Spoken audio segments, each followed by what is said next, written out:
धन्यवाद सभापति महोदय। मैं आपका आभार प्रकट करता हूँ अपने पार्टी का, जिन्होंने मुझे बोलने का अवसर दिया। मैं बधाई देता हूँ श्रीमती निर्मला सीतारमण जी को, माननीय वित्त मंत्री जी को, जिन्होंने 7वां लगातार बजट दिया है। ये केवल केंद्रीय बजट नहीं, ये जन भावनाओं का बजट है, इसलिए मैं उनको बहुत बहुत इसके लिए बधाई देता हूँ। अगर आप बजट की ओर देखेंगे, इसकी भूरी भूरी प्रशंसा सब तरफ से हुई, लेकिन एक नेता ने यहाँ खड़े होकर जिस तरह से पहले कटाक्ष किया कमल पर, ना जाने कमल से उनको क्या विरोध है, लेकिन कमल के लिए, कमल का अगर शब्द का प्रयोग राजीव नाम के लिए भी किया जाता है, कमल के फूल को अगर राजीव कहेंगे तो वो भी है, लेकिन कहीं ना कहीं कमल को बुरा दिखाने का प्रयास किया गया। अरे भाई, ये बात सही है कि हमारा चुनाव चिन्ह कमल का फूल है और जनता ने तीसरी बार लगातार हमें सत्ता में बिठाने का काम किया है, लेकिन केवल एक कमल का फूल नहीं, इन्होंने अपमानित कुछ और करने का काम भी किया और मैं उसका थोड़ा उल्लेख यहाँ पर जरूर करना चाहता हूँ। ये कमल, इससे जुड़ा हुआ नाम राजीव भी है, और राजीव आप जानते हैं किसका नाम है, आप सब जानते ही हैं। तो क्या उनको भी बुरा समझते? क्योंकि इन्होंने कहा, इन्होंने राजीव को हिंसा के साथ जोड़ने की बात कही, कमल को हिंसा के साथ जोड़ने की बात कही, लेकिन मैं कहना चाहता हूँ माँ लक्ष्मी का आसन भी कमल है, हमारा राष्ट्र पुष्प भी कमल है, और जिस पद्मासन मुद्रा में सिंधु सभ्यता में भगवान शिव की पशुपति नाथ के रूप में मूर्ति मिली थी, लोकमान्य तिलक पद्मासन मुद्रा में ही समाधिलीन हुए थे। आप कहते हैं कमल के चारों तरफ हिंसा है। आप कमल का अपमान नहीं कर रहे, आप बल्कि महायोगी भगवान शिव, भगवान बुद्ध और लोकमान्य तिलक जैसे महापुरुषों का अपमान कर रहे हैं। इसलिए अगली बार कमल के बारे में बोलने से पहले थोड़ा सोच कर बोलिए कि आप किस किस का अपमान कर रहे हैं। और केवल रील के नेता मत बनिए, मीम्स आपकी खूब बनती है। रियल नेता बनने के लिए सच बोलना पड़ता है। और सर, कुछ लोग एक्सीडेंटल हिंदू हैं और महाभारत का ज्ञान भी एक्सीडेंटल है।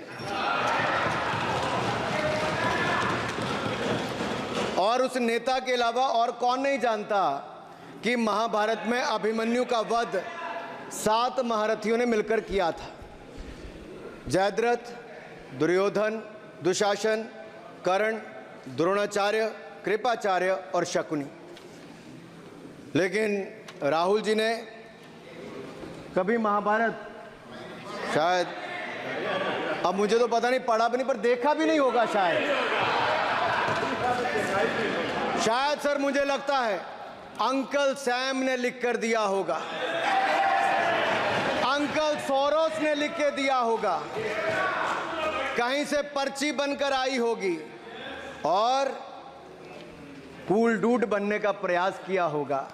मैं इतना ही कहूँगा, कल जो चक्रव्यूह में फंसाने की बात कर रहे थे, वो कर्ण को करना कह रहे थे, कृपाचार्य जी को कृपचाय बोल रहे थे। चलिए छोड़िए उसको। अध्यक्ष जी, कल तो ऐसा लग रहा था सदन के अंदर महाभारत पर इतना सारा ज्ञान दिया गया कि एक समय ऐसा लगा B.R. चोपड़ा के महाभारत के धारावाहिक का संगीत गूंजने लगा हो। और कहीं ना कहीं उन्होंने एक बार महाभारत पढ़ने के लिए फिर प्रेरित किया। मगर इस बार महाभारत पर मैंने एक नई पुस्तक पढ़ी, जो उनकी पार्टी के विद्वान सांसद, जो इस सदन के सदस्य भी हैं, उन्होंने लिखी है, और उस पुस्तक का नाम है the great Indian novel. Rahul ji को अगर महाभारत और चक्रव्यूह के विषय में विस्तृत जानकारी लेनी है तो अपने उस सांसद से वो संपर्क कर सकते हैं। और मैं बताऊंगा, शशि थरूर जी ने, शायद वही राहुल गांधी जी को बता दें या बताएंगे, नहीं तो मैं बता देता हूं कि आपने महाभारत और भारत के स्वतंत्रता संघर्ष को मिलाकर जो उपन्यास लिखा है, उसके पात्र कौन कौन है। इस उपन्यास में धृतराष्ट्र के रूप में किस नेता को दिखाया गया है, कौरव किस पार्टी को कहा गया है, इस उपन्यास में प्रिय दुर्योधनी कौन है। जब राहुल जी को इसका पता चलेगा तो मुझे लगता है कहीं ना कहीं शशि थरूर जी पर कार्रवाई ना हो जाए। लेकिन क्या है साहब, ये लोग तो संविधान दिखाते थे, पढ़ते नहीं थे। मैंने उस दिन पूछ लिया कितने पन्ने होते, तो वो भी नहीं बता पाए। मैंने उसके बाद पूछा कि ये जो आप संविधान की कॉपी लेकर चलते हो, इसका प्रीफेस पढ़ा है, इसका फॉरवर्ड पढ़ा है, इसकी प्रस्तावना किसने की है। के वेणुगोपाल जो सॉलिसिटर जनरल इनकी सरकार के समय भी रहे होंगे, सीनियर एडवोकेट हैं, या गोपाल शंकर नारायण जो सीनियर एडवोकेट हैं, उन्होंने उसकी प्रस्तावना की थी और प्रस्तावना में लिखा था कि कैसा काला अध्याय वो इमरजेंसी का समय था। और ये संविधान जो डॉक्टर BR अंबेडकर जी ने दिया, अगर ये नहीं दिया होता तो आम जनमानस को अपने अधिकारों का पता भी नहीं लगता। लेकिन इन्होंने तो उसको पढ़ा ही नहीं था, लेकिन केवल कॉपी दिखा रहे थे इतने दिनों से साहब। ऐसे ही महाभारत पर भी ऐसी हालत लग रही है। और मुझे लगता है, और नहीं तो गूगल दादा तो थे, इनसे पूछ लेते आप क्या करते हो साहब, साथ में कुछ बताया करो। सर इस उपन्यास के, माननीय सभापति जी, इस उपन्यास के मुताबिक जिस पार्टी के सर्वे सर्वा आप हैं, उस उपन्यास के वही कौरव पार्टी है। मैं अपनी तसल्ली के लिए कुछ पंक्तियों को यहां उद्धृत कर देता हूं। मैं कोट कर रहा हूं सर, पेज नंबर 245 से। The India of which Dhritarashtra assumed the leadership on 15th August 1947 had just been through a cathartic process of regeneration, another stage in this endless cycle. अब 15 अगस्त 1947 को प्रधानमंत्री के रूप में मोदी जी तो नहीं थे, और ये कह रहे हैं कि जिन्होंने 15 अगस्त 1947 को उस समय वो सत्ता ली थी, वो धृतराष्ट्र थे। तो धृतराष्ट्र किसको कहा गया? धृतराष्ट्र को किसको कहा गया? अब आपने मुझे बांध रखा है। कल स्पीकर ने कहा है, स्पीकर महोदय ने कहा कि उस समय के लोगों का नाम नहीं लेना। तो प्रथम प्रधानमंत्री जी को धृतराष्ट्र मैंने नहीं कहा, इनके अपने ही सांसद ने अपने ग्रेट इंडियन नॉवल में कहा है। शशि थरूर जी कहाँ हैं? कहीं छिप तो नहीं गए? आज शो कॉज हो सकता है। फिर देखिए प्रिय दुर्योधनी और धृतराष्ट्र के विषय में क्या लिखा है। I quote from page 293। In Delhi, blind Dhritarashtra ruled with Priya Duryodhani by his side, and he pledged the nation not so much to the gas and hot water of his Fabian preceptors, but to smoke and steam of the modern industrial revolution their ancestors had denied this country. Sir ये सबको पता है कि इस देश के एकमात्र Fabian Samajwadi कौन थे, और ये फैबियन समाजवादी कौन थे उसके बारे में किसी और ने नहीं, आपके ही सांसद ने लिखा है। अरे वाह, इसमें तो आगे इमरजेंसी की चर्चा भी है, और जिसे इंदिरा गांधी जी ने थोपा था। और इमरजेंसी के लिए उपयोग किया है। स्वागत दादा, you are not Shashi Tharoor, please. ये देश इनकी यातनाओं का सर भुगत भोगी रहा इमरजेंसी के समय, और वो काला खंड, वो काला अध्याय वो देश कभी भूल नहीं पाएगा, जिसने देश के लोगों को कठिन शब्द इमरजेंसी के बारे में भी बताया। सर तो हम चर्चा कर रहे थे द ग्रेट इंडियन नॉवल के अध्याय 7th बुक की, जिसमें प्रिय दुर्योधनी और उनके प्रिय पात्र शकुनी शंकर डे देश में आपातकाल लगाने की योजना बना रहे थे। सर मैं पढ़ता हूं कि शकुनी ने क्या कहा। I quote, What you could do now is to declare an internal siege, a grave threat to the stability and security of the nation from internal disruption. जिस बुक को आप कोट कर रहे हैं उस बुक को आप सबमिट कर दीजिए। मैं कर दूंगा साहब, एक कॉपी आपको भी भिजवा दूंगा साहब, एक टेबल पे भी रख दूंगा। So what you could do now is to declare an internal seize, a grave threat to the stability and security of the nation from internal disruption. No one has ever defined the permissible procedures under an internal seize, which leaves it to more or less up to us to define them, Shakuni added. And the next, sir, from page 366, I quote, not to mention censorship of the press. Press hai? Not to mention censorship of the press, which is nowhere explicitly ruled out in the Constitution. Suspension of certain fundamental rights, free speech, assembly, and that sort of things, and measures to put up the judiciary in their place, said Shakuni. Kindly sit down. Sir, Kindly sit down. ये किसी और ने नहीं, और मैं कहना चाहता हूं सर, माननीय अनुराग जी, एक किताब गौरव जी को भी भिजवा दीजिएगा। मैं खरीदेंगे सर, मैं कॉपी गौरव जी को भिजवा दूंगा सर। सर, इसमें जिनकी मैं बात कर रहा हूं वो हमारे उस समय की, सर उस समय की प्रधानमंत्री थी जिन्होंने इमरजेंसी लगाई थी। एक नेता की स्वर्गीय दादी जी भी हैं, और मैं उनके नाम के आगे प्रियदर्शनी भी लिखा जाता था, और उन्होंने इमरजेंसी लगाई थी। लेकिन माननीय सभापति जी, मैं कहना चाहता हूं, दुशासन और दुर्योधन दोनों बहुत ही दुष्ट और बदमाश हो सकते थे, लेकिन उन्होंने भी कभी इमरजेंसी नहीं लगाई थी। दुशासन और दुर्योधन दुष्ट भी हो सकते हैं, दुश्मन भी हो सकते हैं, बदमाश भी हो सकते हैं, लेकिन उन्होंने भी इमरजेंसी नहीं लगाई थी। सर, पूरे उपन्यास में 74 बार कौरव और कौरव पार्टी की चर्चा हुई, हर एक में कांग्रेस का चरित्र झलकता है। राहुल जी सदन में हजारों साल पूर्व हुए महाभारत की कहानी सुना रहे थे, मगर उनकी अपनी पार्टी के पढ़े लिखे एक विद्वान पूर्व मंत्री और सांसद आज के महाभारत की कहानी लिखते हुए बताते हैं कि कौन कौरव था, कौन शकुनी था, कौन धृतराष्ट्र था, कौन दुशासन था, कौन दुर्योधन था, कौन कर्ण था। जरूर पढ़िएगा, सबके किरदार उसी में मिलने वाले हैं। और शायद जिस समय शशि थरूर जी लिख रहे थे, उस समय आपका टैलेंट इनको पता नहीं था, नहीं तो 100 पन्ने तो आप पे ही लिख देते साहब।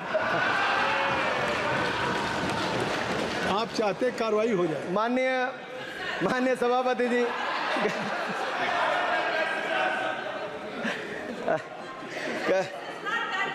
कल जब राहुल गांधी जी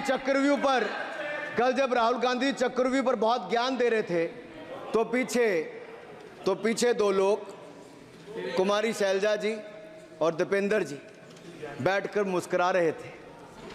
अब शायद राहुल जी वो पीछे हंस तो रहे थे, लेकिन आप एक बात जरूर कर लीजिए,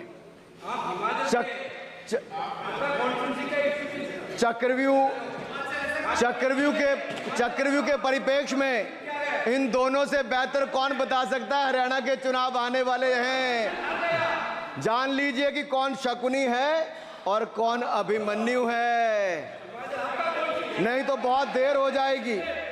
आपको एक और सुझाव है, और मैं इतना जरूर कहूंगा, आपने तो कई सारे चक्रव्यूह बनाने का काम किया सर, और जब उस समय किशोर अभिमन्यु पर कौरवों ने युद्ध नीति के विपरीत जाकर प्रहार किया था, तो मैं कुछ कहना चाहता हूं। इतने में पुत्र दुशासन ने पीछे सा था वार किया, निष्प्राण हुए एक गदा से सिर पर था प्रहार किया। मां धरती की गोद में वह आंख मूंद कर सो गया, अंबर का तेजस्वी तारा धूमकेतु सा खो गया। लेकिन कोई तारे का तेज फीका नहीं कर सकता, वीर गति पाकर अमर हुआ हो कभी नहीं मर सकता है। पुत्र सुभद्रा कुरुक्षेत्र में जिसकी अमर कहानी थी, 9 माह में सीखी विद्या जब 16 साल जवानी थी। अब उस अभिमन्यु को, जिसने सारे चक्रव्यूह को तोड़ने का काम किया, मैं इतना ही कहूंगा, चक्रव्यूह का प्रसंग छेड़कर आपने अच्छा किया। इस देश ने बहुत सारे चक्रव्यूह देखे, कांग्रेस का चक्रव्यूह सर, इसके 7 किरदार मैं बताता हूं सर। पहला कांग्रेस, दूसरा पंडित नेहरू, सर नाम लेने के लिए मना किया, मैं दूसरी तरह से बोलता हूं। पहला कांग्रेस, दूसरे पहले प्रधानमंत्री एनजी, फिर तीसरा किरदार आईजी पूर्व प्रधानमंत्री, चौथा आरजी1 उस समय के प्रधानमंत्री, पांचवा एसजी, छठवां आरजी2 और सातवां आप सब जानते ही हैं। आप समझदार हैं, समझ गए होंगे। सर पहले चक्रव्यूह ने देश को विभाजन कराया, पहले चक्रव्यूह ने देश का विभाजन करवाया, और दूसरे जो एनजी उन्होंने देश को कश्मीर की समस्या दी और चीनियों को भारत की भूमि सौगात में दी, चीनियों को भारत भूमि सौगात में दी। सर तीसरे चक्रव्यूह आईजी ने, पूर्व प्रधानमंत्री आईजी ने देश को आपातकाल दिया, इमरजेंसी दी और पंजाब में अशांति दी। चौथे जो आरजी1 है, आरजी1 ने बोफोर्स दिया और सिखों का निस्सहार किया। पांचवें जो ऐसी हैं, उन्होंने सनातन धर्म परंपरा के प्रति नफरत का नैरेटिव बनाया, 12 लाख के करोड़ के घोटालों को संरक्षण प्रदान किया, देश की आर्थिक अर्थव्यवस्था को भंवर जाल में फंसाया।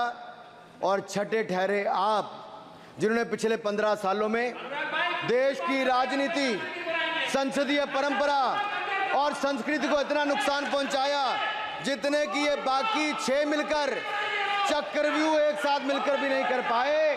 और रही 7वीं, उनका मैं नाम नहीं लूंगा, मैं इतना ही कहूंगा सभापति जी, 7 चक्रव्यूह ने मिलकर देश को गरीबी, भूखमरी, आतंकवाद, कट्टरवाद जैसे अनगिनत दुष्चक्रों में फंसा दिया था।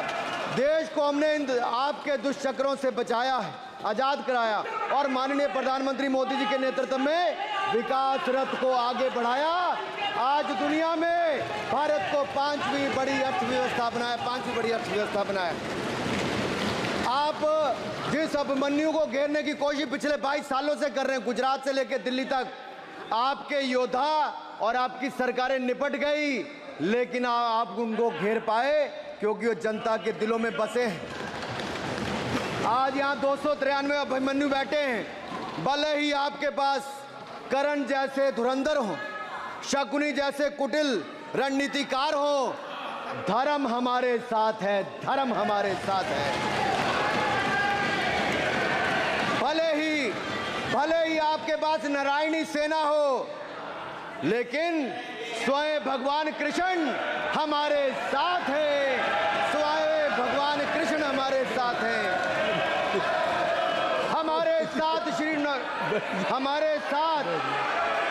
हमारे साथ श्री रघुनाथ तो किस बात की चिंता शरण में दिखाया। माननीय सभापति जी, हमारे साथ श्री रघुनाथ तो किस बात की चिंता शरण में रख दिया जब मात, तो किस बात की चिंता। हमारे साथ तो जनता रूपी रघुनाथ है और आगे भी रहने वाला है। आप देखिए, ये कल से हलवा बांटने की बात कर रहे थे। अध्यक्ष महोदय, झूठ के पैर नहीं होते, ये झूठ अक्सर कांग्रेसियों के कंधे पर सवार होकर सैर करते हैं, जैसे मदारी के कंधे। सर इसको देखिए, माननीय सभापति जी, झूठ सब के बजाय आप असत्य कहें, झूठ असंसदीय है, उसको हम कार्रवाई का हिस्सा नहीं मानेंगे। असत्य कहें। माननीय सभापति जी, I have already given ruling, mister Venugopal ji, I have given ruling, please. माननीय सभापति, असत्य के पैर नहीं होते, असत्य के पैर नहीं होते, और ये असत्य अक्सर कांग्रेसियों के कंधे पर सवार होकर सैर करता है। जैसे मदारी के कंधे पर बंदर होता है, वैसे ही राहुल जी के कंधे पर झूठ का बंडल होता है। जैसे मदारी के कंधे पर बंदर होता है, वैसे ही राहुल जी के कंधे पर झूठ का बंडल होता है, जिसे वो रोज यहाँ परोसते हैं। ये बजट पर, सदन पर। माननीय सभापति जी, जिस व्यक्ति को बजट निर्माण की प्रक्रिया का पता ना हो, संसदीय कार्य में रुचि ना हो, मात्र अध्यादेश को फाड़ने का काम किया हो, उससे क्या अपेक्षा की जा सकती है। मैं पूछना चाहता हूँ, हलवा किसको मिला? मैं पूछता हूँ, हलवा किसको मिला? राहुल जी बताइए, हलवे की बात की थी, जीप घोटाले का हलवा किसने खाया? वो फोर्स घोटाले का हलवा किसने खाया? अंतरिक्ष देवास घोटाले का हलवा किसने खाया? नेशनल हेराल्ड के घोटाले का हलवा किसने खाया? सबमरीन घोटाले का हलवा किसने खाया? अगस्ता वेस्टलैंड घोटाले का हलवा किसने खाया? 2G स्कैम हलवा किसने खाया? कॉमनवेल्थ स्कैम का हलवा किसने खाया? कोयला घोटाले का हलवा किसने खाया? वाल्मीकि योजना घोटाले का हलवा किसने खाया? चारा घोटाले का हलवा किसने खाया? यूरिया स्कैम का हलवा किसने खाया? राहुल जी, हलवा मीठा था या फीका? माननीय सभापति जी, कुछ लोग ओबीसी की बात करते हैं। मैं ये कहता हूं, इनके लिए ओबीसी है। गौरव सुनिए, गौरव बड़ा इंपॉर्टेंट है। आप kindly address to the chair. माननीय सर, इनके लिए ओबीसी का मतलब है only for brother in law commission, only for brother in law commission. और only for brother in law commission के लिए काम करने वाली पार्टी अदर बैकवर्ड कास्ट की बात करती है तो आर्नी को भी पंखे के साथ लटकर आत्महत्या कर लेनी चाहिए। मतलब जिस पार्टी ने अपने पार्टी के अध्यक्ष जो एक पिछड़े वंचित समाज से आते थे, उनको धोती से खींचकर पार्टी से बाहर निकाल दिया हो, उसके शहजादे हमें ज्ञान बांट रहे। अरे साहब, इनको पहले तो एलओपी का मतलब समझना पड़ेगा। ये लीडर ऑफ प्रोपेगेंडा नहीं, लीडर ऑफ ऑपोजिशन है। इसका मतलब लीडर ऑफ ऑपोजिशन है। On behalf of सर, ये लीडर kindly listen me. माननीय अध्यक्ष जी, माननीय अध्यक्ष जी, मैं जवाब आपका दे रहा हूँ। माननीय सभापति जी, माननीय मंत्री जी, एक मिनट चुप है।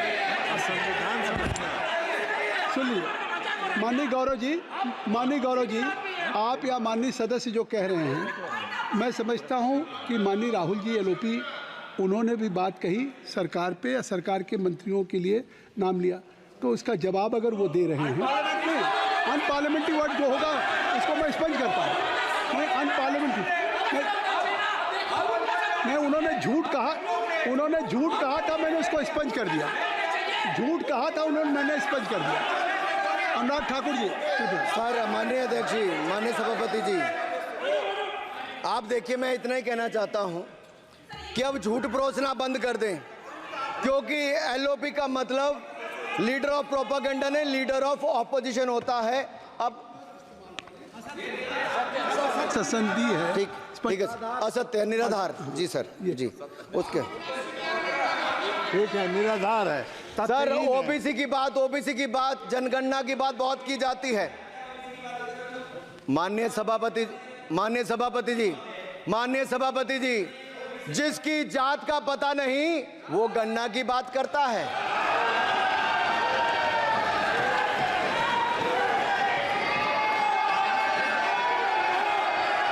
जिसकी जात का पता नहीं वो गणना की बात करता है।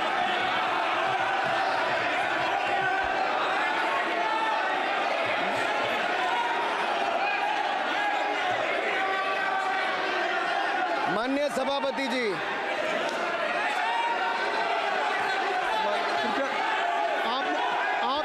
आपने जो आप बैठ जाए। माननीय अखिलेश जी, आपने जो बात उठाई है मैं उसको दिखवा लूँगा। मैं आपकी बात को ले रहा हूँ। उन्होंने जो बात कही है, आप जो विरोध कर रहे हैं, मैं उसको दिखवा लूँगा। आपने जो बात कही उसको मैं दिखवा लूँगा। अनुराग जी, माननीय सभापति जी, कृपया आप लोग बैठ जाएं। आप बैठ जाएं। अच्छा, आप बैठ जाएं। माफी, आप बैठ जाएं। ठीक है। गौरव जी,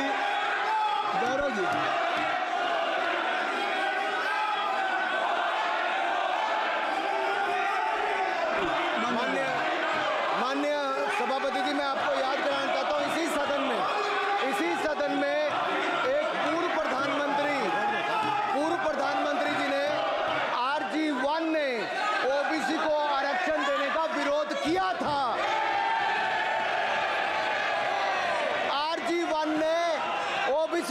भाषण देने का विरोध किया था।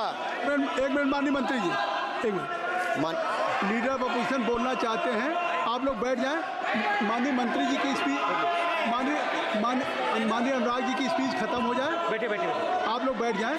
मैं आपको सर, उन्होंने मुझे इंसल्ट किया, मुझे बोलने दीजिए। उनकी बात खत्म हो जाए। सर, उन्होंने इंसल्ट किया मुझे। उसके बाद मैं आपको अवसर दूंगा। नहीं सर, नहीं, उनके बाद अवसर दूंगा, आपको अवसर दूंगा। बैठ जाएं, आप बैठ जाएं, अवसर दूंगा। उनकी स्पीच खत्म हो जाए। प्लीज आप बैठ जाओ। अनुराग जी, कल किस को इंसल्ट कर रहे थे? आपको अवसर दूंगा, आपको अवसर दूंगा। अजय एक मिनट बैठ जाए, आप बैठ जाए। सर मैं क्लैरिटी कर दूं। सर मैंने कहा एक मिनट बैठ जाए। आप सर, एक मिनट बैठ जाए। आप सब लोग बैठ जाए। अच्छा, आप सब लोग बैठ जाए। चल, अब लीडर ऑफ अपोजिशन को मैं बुला रहा हूँ। अब ये पर is it fair if I am allowing to your leader of opposition, is it fair? मैं फिर उनको बुला लूँगा। नहीं तो मैं आपको बुला रहा हूँ तो पहले बैठ जाएं। पहले लोग बैठ जाएं। पहले बैठाइए सर। सब लोग बैठ जाएं। पहले सब लोग बैठ जाएं तब मैं आपको अलाउ करूँ। सब बैठ जाएं, मैं आपको अलाउ करूँ। मैं आपको अलाउ करूँगा, सब बैठ जाएं। मैं अलाउ करूँगा। आप मेरी बात सुन नहीं पा रहे। मैं आपको अलाउ करूँगा, पहले सब बैठ जाए, हाउस इन ऑर्डर हो जाए। गौरव जी आप भी बैठ जाएं। मैं लीडर ऑफ अपोजिशन को अलाउ कर दे रहा हूँ। अगर आप ये कह रहे हैं कि हमें इंसल्ट किया गया, मैं बिल्कुल आपको अलाउ कर रहा हूँ। सर दीजिए सर, बोलने दीजिए सर। मैं आपको अलाउ बोलने दीजिए सर। ऐसा नहीं सर बोल बोलने दीजिए सर। मैं आपका नाम तो लूँ। राहुल गांधी जी। स्पीकर सर, देखिए, जितना मेरा आप लोग इंसल्ट करना चाहते हैं, आप खुशी से करिए, आप रोज करिए, मगर एक बात मत भूलिए, जाति जनगणना को हम यहां पास करके दिखाएंगे। धन्यवाद। जितना इंसल्ट करना है करिए। अरे तो अपनी जाति भी लिखनी पड़ेगी उसमें। आप चुप रहें। श्री अनुराग ठाकुर जी, देखिए हमने समय दे दिया, अब आप बैठे। ये तरीका नहीं है, नहीं ये तरीका है। आपको हमने टाइम दे दिया। क्या आप बैठ चुके हैं? आप बैठ चुके हैं? नहीं, आप बैठ चुके। श्री अनुराग ठाकुर जी। सर मुझे लगता था कि इनको भाषण देने से पहले पर्ची आती होगी। हमने आपको, लेकिन हर बार इंटरवेंशन के लिए पर्ची आती है अपने बलबूते पर। सर उधार की बुद्धि से राजनीति नहीं चलती है। उधार की बुद्धि से राजनीति नहीं चलती है। यहाँ पर्ची लेने से काम नहीं चलता है। आप बोल के हटते हो, फिर पर्ची आती, फिर बोलते हो। ऐसे कैसे चलता है? माननीय अध्यक्ष जी, माननीय सभापति जी, एक minute. I am not yielding sir, I am not yielding sir. बिठा के आपको बिठाया, बुलाया। अब मैं नहीं करूँगा। मैंने आपको अनुराग ठाकुर जी को बिठा के आपको मैंने समय दिया, तो अब अनुराग ठाकुर जी बोलेंगे। चलिए सर मैं इतना ही कहूंगा, उधार की बुद्धि से राजनीति नहीं चलती है। आजकल कुछ लोगों पर जातिगत जनगणना का भूत सवार है सर। लेकिन मैं इतना कहूंगा सर मैंने क्या कहा था? सर माननीय सभापति जी, मैं गंभीर बात कर रहा हूं, ये नहीं सुन रहे हैं। मैंने कहा था